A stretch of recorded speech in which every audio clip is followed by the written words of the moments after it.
yung kasalanan niya. Sapagkat anong sabi niya? Sa huli?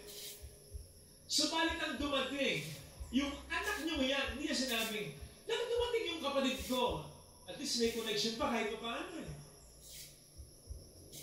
Inihiwalay na nga niya ang kanyang sarili sa kanyang ama, inihiwalay pa rin niya ang kanyang sarili sa kapatid niya.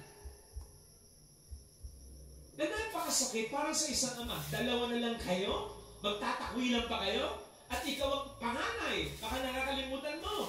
Kaya nga dito, nang sumagot sa kanya ang kanyang ama, binalik sa kanya. Because your brother was dead.